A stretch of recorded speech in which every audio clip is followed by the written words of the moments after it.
orang yang terkait dengan dengan KPU menyebutkan bahwa sesungguhnya kalau real permainan ini dimenangkan oleh Anies Baswedan, tetapi yang di dalam permainan politik itu beda lagi.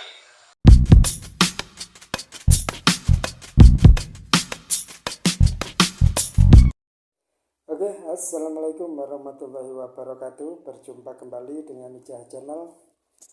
Bagaimana kabarnya sahabat Ijah Channel? Semoga di bulan puasa ini sahabat-sahabat Ijah Channel semua selalu diberikan kesehatan dan juga rezeki yang barokah. Amin amin ya rabbal alamin. Memang kalau badannya sehat, terus rezekinya lancar, memang menjalankan aktivitas ibadah itu khusyuk ya teman-teman ya, daripada yang rezekinya tidak lancar. Ini untuk ibadah saja masih memikirkan bagaimana mencari rezeki ya. Tapi mudah-mudahan sahabat Ijah Channel semua di sini rezekinya lancar. Amin amin ya rabbal alamin. Tidak lupa saya ingatkan terus untuk dukung saya, subscribe dan juga tekan tombol loncengnya bagi teman-teman yang baru mampir di channel ini. Bagi teman-teman yang sudah subscribe, terima kasih. Tinggal like-nya yang belum banyak ya. Like dan komen, ini yang kita tunggu. Baiklah, ini ada video yang menurut saya cukup konyol dan cukup berbahaya, dan sudah selayaknya video ini diklarifikasi oleh KPU ya, karena ini mencatut nama dari KPU. Jadi jangan sampai orang ini ngomong lagi secara sembarangan terkait dengan hasil pilpres atau apapun yang berkaitan dengan isu-isu politik yang lagi panas di beberapa bulan terakhir ini. Bagaimana videonya kita lihat lagi agar bisa lebih jelas. Ayo kita lihat lagi videonya. Nanti juga akan saya bongkar siapa itu yang lagi ngomong di depan itu, yang bernama Ramadan Pohon itu seperti apa orangnya, nanti kita informasikan. Sekarang kita lihat dulu videonya. Ramadan Pohon ya, mantan anggota DPR RI, tapi pemimpin redaksi dari KBA News.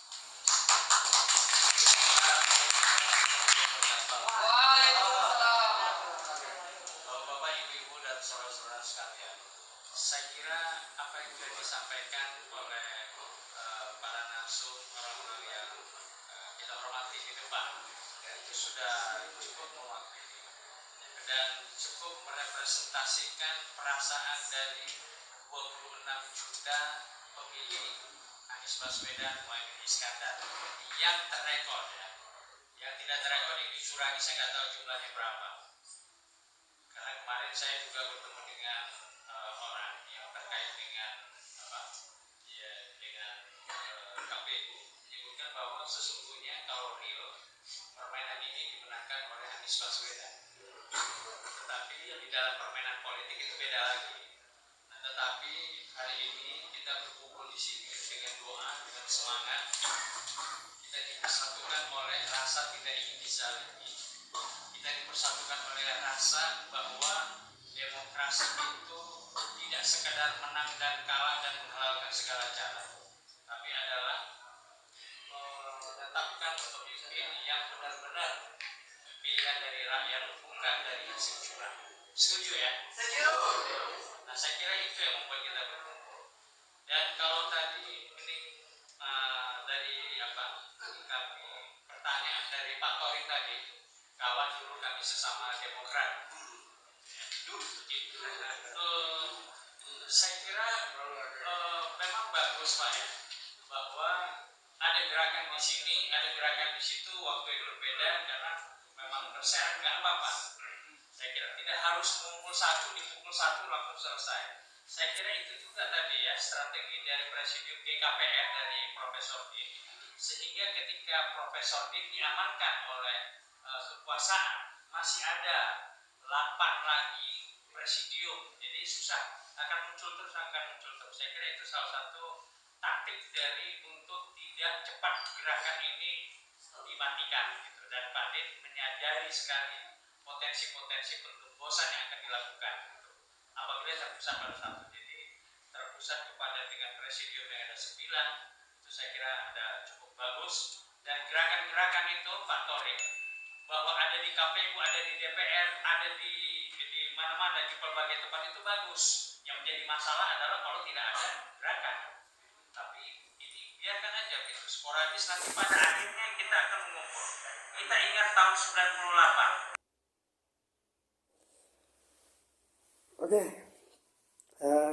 saya rasa Ramadan Pohan juga harus mengatakan, kalau memang iya ada yang mengatakan dari pihak orang KPU yang terkait dengan KPU mengatakan bahwa Pilpres 2024 ini sesungguhnya real yang menang adalah Pak Anies Rashid Baswedan, maka Ramadan Pohan harus mengatakan siapa itu orangnya.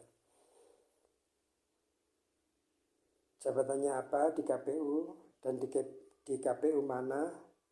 KPU provinsi kah, kabupaten kah, atau KPU pusat? Harus diomongkan siapa nama orang yang memberikan informasi itu, agar lebih clear.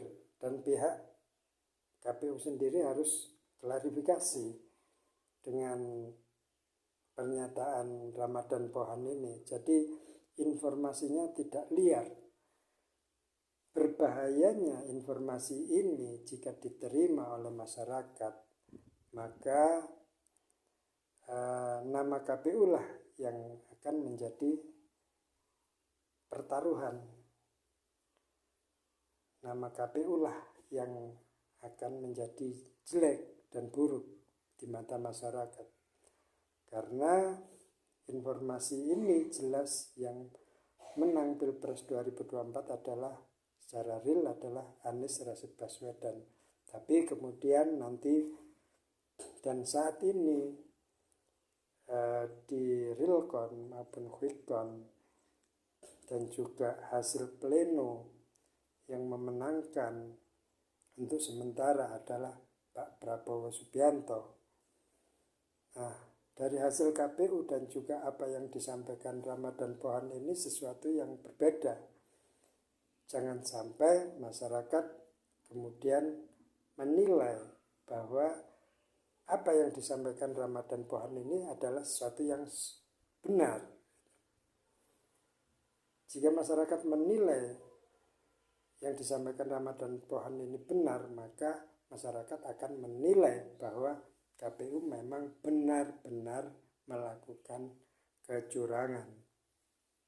Nah, inilah yang harus dan wajib diklarifikasi video ini oleh KPU. Dan Ramadan Pohan juga harus bertanggung jawab, ya. Jangan hanya bisa ngomong saja, tapi buktikan siapa orangnya dari pihak KPU itu, agar lebih clear, agar Anda tidak dinilai sebagai orang yang pembohong karena menyebarkan berita bohong, informasi hoax.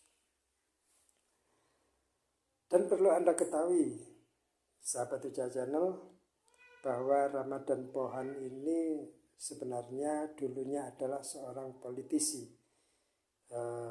dari Partai Demokrat. Pada tahun 2004-2009 dia sempat duduk di anggota Dewan Perwakilan Rakyat Pusat, ya, DPR RI pada periode itu 2004-2009. Namun kemudian dia mencalonkan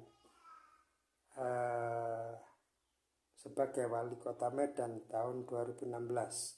Sayangnya cita-citanya nggak kesampaian karena dia harus berurusan dengan hukum dan dipenjara selama 3 tahun karena kasus tindak pidana penipuan.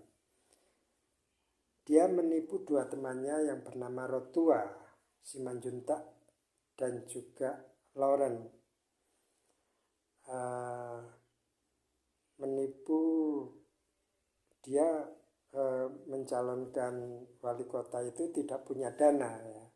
Kemudian dia hutang sama kedua temannya itu, namun kemudian dia membayar dengan cek blong, cek kosong. Nah, dari kejadian itulah maka dia dilaporkan ke pihak berwajib dan kemudian dia dihukum selama 3 tahun atas kelakuannya itu yang menipu temannya. Begitulah. Sudah paham kan bagaimana orang-orang di kubunya Pak Anies ternyata kualitasnya ya seperti itu. Memang ngomongnya seolah-olah mereka adalah orang suci, orang baik, tapi jika kita telisik kemudian profil-profil mereka ya contohnya seperti Ramadan Pohan ini. Makanya hati-hati buat masyarakat ya, jangan sampai termakan hoax, termakan informasi-informasi yang belum tentu kebenarannya, perlu dipilih dan dipilah lagi agar kita bisa menentukan sikap kepada hal-hal khususnya pasca pilpres ini, pasca pemilu ini. Mungkin hanya itu saja teman-teman yang bisa saya informasikan. Ramadan Pohan harus mengatakan siapa nama orang KPU-nya dan pihak KPU harus mengklarifikasi omongan atau ucapan Ramadan Pohan ini. Jangan sampai berita ini kemudian liar menggelinding di masyarakat dan menjadi sebuah berita yang kemudian dibenarkan ya. Karena sudah pasti berita ini adalah berita bohong ya, berita hoax. Begitu teman-teman. Oke, terima kasih. Selamat menjalankan ibadah puasa. Terima kasih dan assalamualaikum warahmatullahi wabarakatuh.